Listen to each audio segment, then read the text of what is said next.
The first thing my family did after they erased me was to start a rumor that I was dead. They were half right. The person they thought I was, the quiet, accommodating, perpetually grateful ghost in the corner of their perfect family portraits, had certainly died. She died the day I took my entire life's savings and bought a derelict house in a forgotten corner of Detroit for $1,200. And now, months later, after the public demolition of their lies, they were the ones knocking. They wanted a key to the sanctuary they had mocked, a shelter from the storm they had created. You're about to hear the story they paid thousands to bury.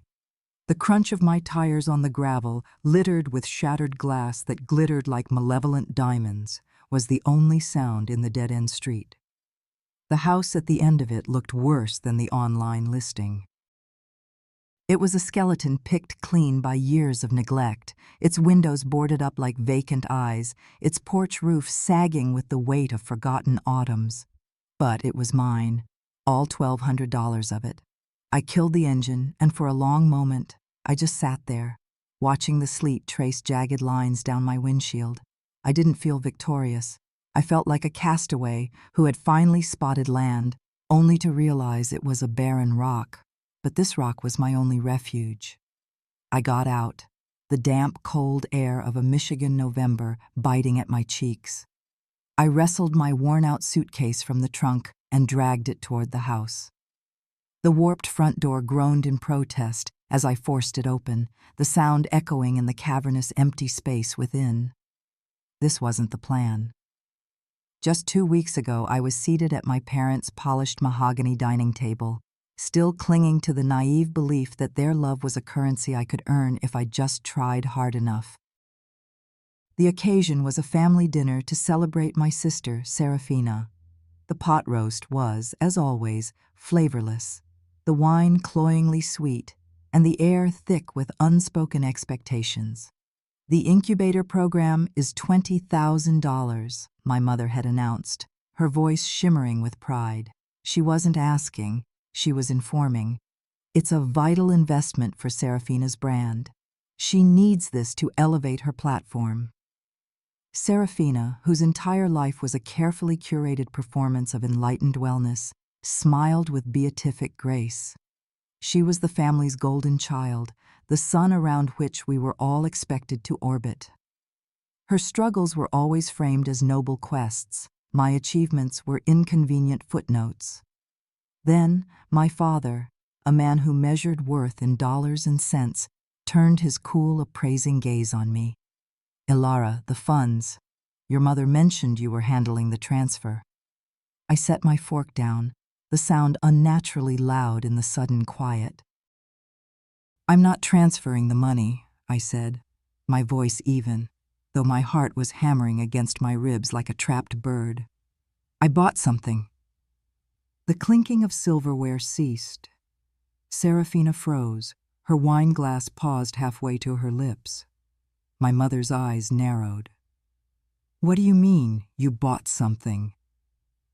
"A house," I said. "It's a fixer-upper, but it's mine." The silence that followed was heavy, suffocating. Then Serafina let out a laugh, a sound like ice cracking. "A house? You bought a hovel in some godforsaken neighborhood instead of investing in my future. Ilara, that is so pathetically on brand for you." "I never agreed to fund your brand, Serafina," I replied, my composure fraying. "I just stopped saying no out loud." My mother placed her glass down with a sharp, definitive click. "You've chosen this squalor. Don't expect us to subsidize your delusions of independence." My father raised a hand, silencing any protest I might have made. His voice was a flat line, devoid of any emotion except disappointment. "You've always been a poor investment, Ilara. You want to be on your own? Fine. But you will be completely on your own." The next morning, I was gone from the family group chat. My invitation to Thanksgiving was rescinded via a terse one-line email. Just like that, I was deleted. Back in the present, I shivered in the unheated house. My phone buzzed with a final, brutal text from my mother. Do not contact us again. We are respecting your decision to live in poverty. No love, no explanation, just a final click of the eraser. I sank onto the dusty floor, leaning my head back against the peeling plaster. The house loomed around me, ugly, empty, and mine. It was a monument to everything I wasn't supposed to want: freedom, autonomy, a life that wasn't lived in service to someone else's ego. The ugly truth about families like mine is that love is conditional. It's a transaction. The moment you cease to be useful, the pretense of affection evaporates. But I wasn't broken. Not yet. The radiator in the corner gave a sudden, violent hiss, and I jumped, my nerves stretched taut. I made my way into what would be the kitchen, a grim room with a rust-stained sink and nothing else. I sat on the cracked linoleum floor, my back against the wall, and whispered to the empty space. Maybe they didn't forget me. Maybe they chose not to see me. My phone vibrated again. For a heart-stopping second, I thought it was them. Another jab, another twist of the knife. But it was my Aunt Maeve, my mother's estranged sister, the family's original black sheep. "Hey, kiddo." Her voice, warm and raspy, crackled through the speaker. "I saw you were booted from the digital kingdom. Figured you could use a friendly voice." A broken laugh escaped my lips. "Digitally exiled. It's a new low." She hesitated, then her voice grew serious. "Listen to me, Alara. I need you to hear this. You were never the problem. Your only crime was not being Serafina. That's it. That's the whole story." Tears I hadn't realized I was holding back began to sting my eyes. "It still hurts, Maeve." "I know it does, honey. I know," she said, her voice thick with an ancient weariness. "But mark my words, when they need something, and they always need something, they'll come crawling back. When they do, don't you dare forget what this felt like. Don't you forget this silence." I didn't know it then, but she was right. They would come back, and they would want more than just a place to stay. They would want to reclaim the narrative, to erase their cruelty as easily as they had erased me. A week later, they began their campaign of reclamation. It started not with an apology, but with a voicemail. I was on a splintered stool, trying to unjam a window that had been painted shut for decades, when my phone buzzed. I saw my mother's name and my stomach clenched. I almost deleted it, but a morbid curiosity, the kind that makes you slow down for a car crash, made me press play. "Alara, sweetheart." Her voice was like warm honey, the saccharine tone she reserved for parent-teacher conferences and charity luncheons. It was a voice designed to sound maternal while hiding its venom. "I've been thinking about you. Things were said in the heat of the moment, but you have to understand. Serafina has been under so much pressure. This incubator, it's her whole world." Sensitive. That was the word they always used for Serafina, as if she were made of spun glass while I was made of concrete, built to withstand any blow. "She looks up to you, you know." The lie was so bald-faced it was almost impressive. "And your father, he was just hurt. You've always been the strong one, Ilara." The bigger person. There it was. The muzzle they'd used to silence me my whole life. Be the bigger person, Alara. So they never had to be accountable. Be the bigger person. So Serafina could throw tantrums, lie, and manipulate her way through life without consequence. Be the bigger person. It wasn't a compliment. It was a cage. I ended the call, my hand trembling. I walked over to a cardboard box of my few belongings and pulled out a faded photograph. It was from my high school graduation. I had been valedictorian. In the photo, my parents stood beaming on either side of Serafina, who had barely passed. I was off to the side, half obscured by a potted fern. I had asked them to retake it. "Don't be so dramatic," my mother had sighed. They framed that photo. I slapped the picture face down on the counter. Peace. That's all I wanted. A place where I didn't have to constantly defend my right to exist. My phone buzzed again. This time I didn't answer. Instead, I finally managed to wrench the window open, letting the sharp, clean scent of the coming winter cut through the stale air of the room. Peace wasn't what they were offering. They were offering a return to my cage. And then, just as Aunt Maeve predicted, they came knocking. It was a Saturday morning. The sun was weak, casting long, skeletal shadows across my porch. 3 sharp, imperious raps on the door. I peered through a crack in the peeling paint. My heart didn't drop. It turned to a solid block of ice. It was Serafina. She was wearing a cream-colored cashmere coat that cost more than my house, her stiletto heel tapping impatiently on the warped wood of the porch. She wasn't just here to visit. She was here to perform. I opened the door. "Well, well, look what the cat dragged in," she said, her lips curling into a smirk. "The lady of the manor. Honestly, Alara, this is even more depressing in person. Do you have a raccoon problem?" "Because this place looks like it has a raccoon problem." I leaned against the doorframe, my arms crossed. "Is that why you're here? To conduct a wildlife survey?" Her smirk widened. "No need to get defensive. I'm just in a bit of a jam." She sighed dramatically, a gesture perfected for her millions of online followers. "There was a fire at my apartment building. A total disaster. I just need a place to crash for a night or two.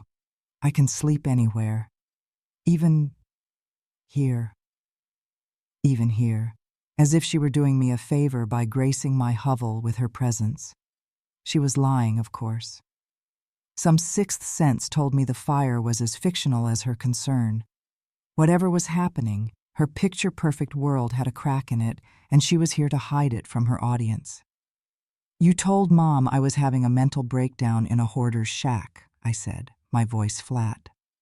She had the grace to look away, but only for a second. "I was worried. And look, you're proving us all wrong. You're surviving." She swept past me into the house, her expensive perfume instantly at war with the smell of mildew and dust. "You're the best, Alara. Seriously. It's why people walk all over you." That was her way. Take, then frame the taking as a compliment to the giver. She needed help, but not the kind she thought. And I, like a fool, was about to give it to her. I woke to the smell of burnt toast and betrayal. The sound of laughter, not warm and familial, but sharp and mocking, pulled me from a fitful sleep. I padded barefoot toward the kitchen, the floorboards groaning a warning. I stopped dead in the doorway. A professional ring light, blindingly white, was perched on my rickety kitchen counter. My chipped mugs had been shoved aside to make way for an artfully arranged display of oat milk, artisanal granola, and a scented candle I'd never seen before. In the center of it all was Serafina, in full makeup, smiling sweetly into her phone, which was mounted on a tripod. She was live streaming from my kitchen to her world. "Say hi to my angels," she cooed. "We're doing something so important today. I wanted to give you all a raw, unfiltered look at where my sister, bless her resilient heart, has been rebuilding her life. It's a bit of a fixer-upper, but we love a transformation journey, don't we?" She panned the camera around my home, lingering on the cracked tiles, the water-stained ceiling, the single faded curtain I had hung. I stood, frozen, as she turned my struggle for survival into her stage. "This fridge is giving Y2K apocalypse," she joked, kicking it lightly. "And the smell, honestly, it's giving generational trauma chic." The comments on her screen buzzed. I could hear the chimes from where I stood. "OMG, is this a shelter?" one of her followers asked. Serafina laughed, a tinkling false sound. No, sweetie. This is my sister's actual house. I know. It's tragic. Another comment popped up. Is that her? She looks like she just crawled out of a sewer. Serafina tilted the camera toward me, capturing my deer-in-the-headlights expression, my messy hair, my worn-out pajamas.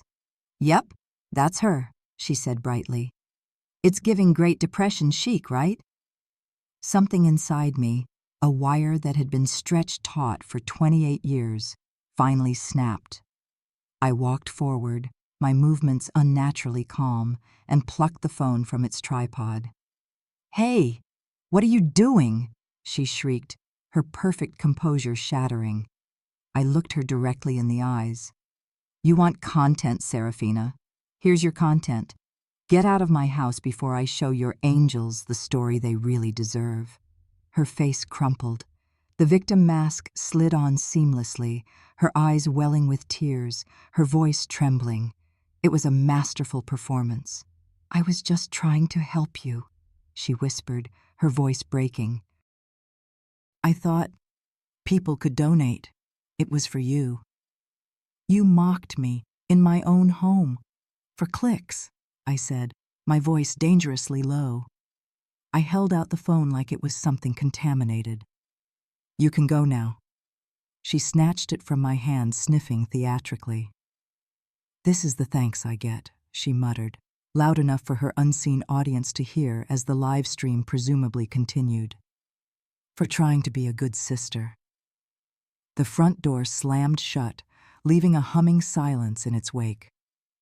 I leaned against the counter, my hands shaking, not with fear, but with a cold, liberating fury. The script had been flipped. They didn't get to write my story anymore. The real story broke that evening. I was curled on a lumpy secondhand couch when my phone began to explode. Notifications, tags, messages. I hadn't posted anything, but my name was suddenly everywhere. With a sense of dread, I opened Instagram. The first thing I saw stopped my breath. It was a GoFundMe campaign. The title, Help My Sister Rebuild Her Life. The banner image was a photo of me, taken without my knowledge, looking exhausted and dirty as I carried a bag of trash out of the house. The recipient of the funds, it clearly stated, was a PayPal account under the name Serafina Wellness, LLC. Amount raised, $19,450. The blood roared in my ears. She hadn't just mocked me, she had monetized my misery. I paced the small room, a caged animal. I scrolled through the comments, a torrent of praise for my benevolent sister. You are an angel on earth, Serafina. Sent $100. I hope your sister gets the help she needs. I tried to report the fundraiser. An automated message popped up. This campaign does not violate our community guidelines. Of course, it didn't. She had framed it perfectly, with just the right amount of vague, tear-jerking language. Then a new notification slid across my screen. A message request. From a user named Gianna Legal Eagle. Hey. I saw the GoFundMe. You didn't authorize that, did you? I'm a paralegal here in Michigan. This looks a lot like fraudulent misrepresentation, possibly even wire fraud. Want to talk? I sank onto the couch, staring at the message. My heart, which had been racing with helpless fury, steadied. Someone else saw it. Not just the humiliation, but the crime. I typed one word. Yes. Her reply was instantaneous. Good. Start screen recording everything. Timestamps are your best friend, and whatever you do, do not confront her publicly. Let her think she's getting away with it. We're going to build a case so airtight she won't be able to breathe. For the first time in my life, I felt a flicker of power. It wasn't revenge I wanted. It was justice. I switched my phone to Do Not Disturb and began to document. Screenshot by screenshot, I started dismantling the glittering cage she had built around me, using my own pain as the bars. Yahti. The day of Serafina's big event, the air in my little house was still. 2 days prior, I would have been sick with anxiety. But now, a strange, focused calm had settled over me. On a Zoom call, Gianna and I finalized the wording on the cease and desist letter. "Breathe, Ilara," she said, her voice a steady anchor. "The paperwork does the talking now." 10 minutes before Serafina's raw and real QA was set to go live, Gianna's courier confirmed he was in position. He would walk onto her stage in the middle of her broadcast and hand her the envelope. My phone screen flickered to life. There was Serafina, bathed in a soft golden light, looking every bit the wellness guru. "Hi, beautiful souls," she began. "I know there's been a lot of noise lately, but we're about rising above the negativity." I watched, my stomach twisting, as she spun a masterful tale of sisterly concern. Then it happened. A nervous-looking young man walked onto the stage and handed her a thick manila envelope. Her practiced smile froze. The live chat exploded. "What's that? OMG," she looks panicked. "Did she just get served on a live?" Her fingers trembled as she tore it open. Her eyes scanned the first page, her face draining of all color. The cheerful background music looped awkwardly as she muttered something off mic. Then, abruptly, the stream ended. Just static. It wasn't the loud, messy confrontation I might have once craved. It was cleaner, sharper. Within minutes, the internet was a wildfire. Serafina served. Hack go fraud me. But the real blow came from an unexpected source. An email from the president of the Skyline Estates Homeowners Association, the very HOA in the upscale neighborhood where my parents lived, the one Serafina had threatened to report me to. "Hi, Ilara. We were made aware of a fundraiser being conducted by your sister, Serafina, in which she cited your address and claimed you were a displaced homeowner in need of crisis housing under our community's emergency aid charter. This constitutes a serious misrepresentation. We are initiating a formal review. Please find attached copies of the grant applications she filed using your name." I scrolled through the PDFs, my blood turning to ice. She hadn't just lied to the public. She had committed fraud, using my name and my struggle to apply for grants and partnerships, strengthening her brand on the back of my pain. A deep, anchoring calm settled in my chest. They had painted me as the broken one, the charity case. But they forgot one crucial detail. I am not built for pity. I am built for endurance. I closed my laptop. For the first time, I wasn't the one who had to explain herself. She was. And she couldn't filter her way out of this. The final act took place in a grand ballroom in downtown Chicago. Callista Cares, a foundation she'd created with the fraudulent funds, was hosting its inaugural gala. I drove there, not with nerves, but with a cold resolve. I wore a simple black dress and a silver locket my father had once called pawn shop trash. Tonight, it felt like armor. I found a seat in the back, an anonymous face in a sea of influencers and minor celebrities. Serafina was on stage, a golden idol under the spotlights, dazzling everyone with her curated charm. A slideshow began, meant to showcase her community work. But after a few slides of smiling children, the screen flickered. A screenshot appeared behind her.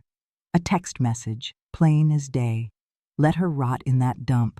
The GoFundMe is PR gold." Another followed.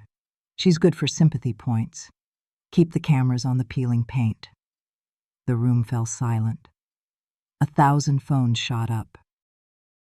The hashtag #LetHerRot was trending before Serafina even realized what was happening. She turned, saw the screen, and for the first time in my life, I saw her mask not just crack, but shatter and fall away completely. She stammered, tried to laugh it off as a tech glitch, but it was too late. Then Aunt Maeve rose from her table. She had been scheduled to give a gushing speech. Instead, She walked to the stage, her steps slow and deliberate.